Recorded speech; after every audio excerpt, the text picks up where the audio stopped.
నమస్తే welcome to gossips garage. Once he step in పని అయిపోవాలంతే. చెప్పాడంటే చేస్తాడంతే. ప్రాబ్లం సాల్వ్ కాదంటే ఫీల్డ్లోకి రాడు. అవసరమైతే ఆ ఇష్యూనే పట్టించుకోరు. ఒకసారి ఫోకస్ పెడితే మాత్రం చకచకా పని అయిపోవాలి. సమస్యకు చెక్ పడాలి. ఇది డిప్యూటీ సీఎం పవన్ స్టైల్. అదే దూకుడు, అదే స్టైల్. కాకపోతే రోల్ చేంజ్.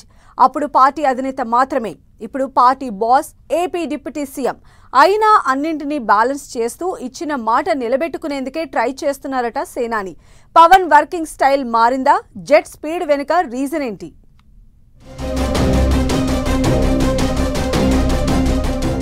అప్పుడు ఇప్పుడు పవన్ వర్కింగ్ స్టైల్ అదేనా?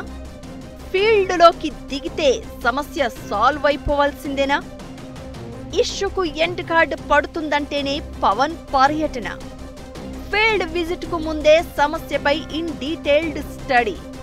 పవన్ కళ్యాణ్ ప్రతిపక్షంలో ఉన్నా అధికారంలో ఉన్నా ఆయన రూటే సపరేటు. అపోజిషన్లో ఉన్నప్పుడు ఏదైనా ఇష్యూ తన దృష్టికి వచ్చిందంటే ఇమీడియట్లీ అక్కడ వాలిపోయేవారు పవన్. ఇప్పుడు పవర్లో ఉండి పైగా డిప్యూటీ సీఎం హోదాలో ఉన్నా అదే దూకుడు కంటిన్యూ చేస్తున్నారట. సమస్య ఏదైనా, ఇష్యూ ఎక్కడున్నా ప్రాబ్లం ఏంటో తెలుసుకుని పర్ఫెక్ట్ సొల్యూషన్ వెతుకుతున్నారట సేనాని. ఉప్పాడ మత్స్యకారుల సమస్యలైనా, అవనిగడ్డ పర్యటనలో అయినా, గిరిజన ప్రాంతాల్లో కరెంట్ సప్లై అయినా, పంచాయతీరాజ్ రోడ్ల విషయంలోనైనా వన్స్ హీ ఈజ్ ఫోకస్ పనైపోవాల్సిందంతే అన్నట్లుగా ప్రాబ్లమ్స్ సాల్వ్ చేస్తున్నారట. ప్రజా సమస్యల పరిష్కారానికి ప్రత్యేక చొరవ చూపిస్తూ తాను మాటిస్తే పని జరిగిపోవాల్సిందేనన్న ఇండికేషన్స్ పంపుతున్నారట.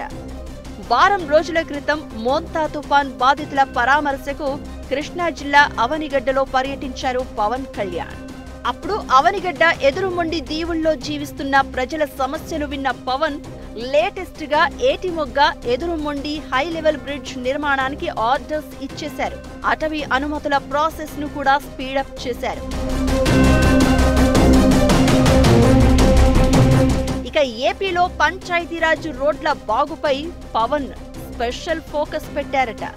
కేంద్ర ప్రభుత్వ నిధులతో గ్రామీణ ప్రాంతాల్లో రోడ్ల రూపురేఖలను మార్చేస్తున్నారు.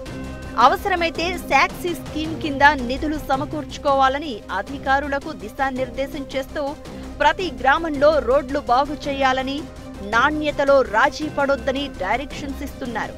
తాము అధికారంలోకి వస్తే మంచి రోడ్లు ఇస్తామని, గుంతలు లేని రోడ్లను ఇక చూడరు అని కూటమి పెద్దలు ఎన్నికలకు ముందు హామీ ఇచ్చారు. ఇప్పుడు ఆ హామీని నిలబెట్టుకునేలా పవన్ పనిచేస్తున్నారన్న చర్చ జరుగుతోంది. ఇక 5 నెలల క్రితం అల్లూరి సీతారామరాజు జిల్లాలో పర్యటించిన పవన్ గిరిపుత్రుల దశాబ్దాల నాటి కలను సాకారం చేశారు. మండల కేంద్రానికి 50 కిలోమీటర్ల దూరంలో 17 ఆవాసాలతో ఉండే ఓ చిన్న గూడెం ప్రాంతానికి 9.6 కిలోమీటర్ల పొడవున అడవులు, కొండల్లో 80 లక్షలకు పైగా ఖర్చుతో విద్యుత్ లైన్లు వేసి కరెంట్ అందించారు. సోలార్ ప్యానెళ్లను కూడా ఏర్పాటు చేశారు. అంతేకాదు ప్రభుత్వం ఒక్కో ఇంటికి 5 బల్బులు, 1 ఫ్యాన్ కూడా అందించింది. దీంతో ఆ గూడెం ప్రజల్లో హర్షాతిరేకాలు వ్యక్తమయ్యాయి.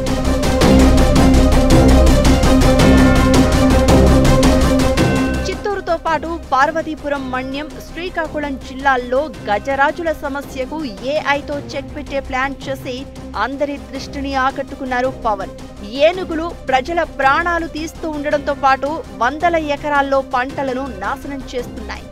గుంపులుగా గ్రామాలపై దాడి చేస్తున్న ఏనుగులను కంట్రోల్ చేయడం ప్రభుత్వాలకు సవాల్గా మారింది. కర్ణాటక ప్రభుత్వంతో సంప్రదించి 4 శిక్షణ పొందిన కుంకి ఏనుగులను రాష్ట్రానికి తీసుకువచ్చారు. పెద్ద అటవీ ప్రాంతంలో 4 ఏనుగులను తిప్పడం ఇబ్బందికరంగా మారిందట. దీంతో deputy CM Pawan alternate plan implement చేశారు. ఏఐ టెక్నాలజీతో ఏనుగులను కంట్రోల్ చేసేలా చేశారు. ఏనుగులు గ్రామాల దగ్గరకు వస్తే గన్ ఫైరింగ్ శబ్దాలు చేయడం ద్వారా అవి వెనక్కి వెళ్లిపోతున్నాయి. సోలార్ ప్యానెళ్లతో పనిచేస్తున్న ఈ ఏఐ టెక్నాలజీ అద్భుతంగా పనిచేస్తోందని ఓ వీడియో వైరల్ అవుతోంది. ఇలా సమస్యల విషయంలో పవన్ చూపుతున్న చొరవ చర్చనీయాంశంగా మారింది. సాల్వ్ అవుతాయన్న సమస్యలపైనే సీరియస్ గా ఫోకస్ పెడుతున్నారట పవన్. తాను పర్యటించే కంటే ముందే అక్కడున్న ప్రాబ్లమ్స్, వాటి పరిష్కారానికయ్యే ఖర్చు, సాధ్యాసాధ్యాలపై స్టడీ చేసే వెళ్తున్నారట. ఒకవేళ సమస్యలను పరిష్కరించే అవకాశం లేకపోవడంతో అసలు ఆ ఇష్యూలను పట్టించుకోవడం లేదట. హామీ ఇచ్చి మాట తప్పారు అన్న పేరు రాకుండా జాగ్రత్తలు తీసుకుంటున్నారట పవన్. ఏదైనా పవన్ అప్పుడు ఇప్పుడు అదే రూట్ను ఫాలో అవుతున్నారని చర్చించుకుంటున్నారు జనం.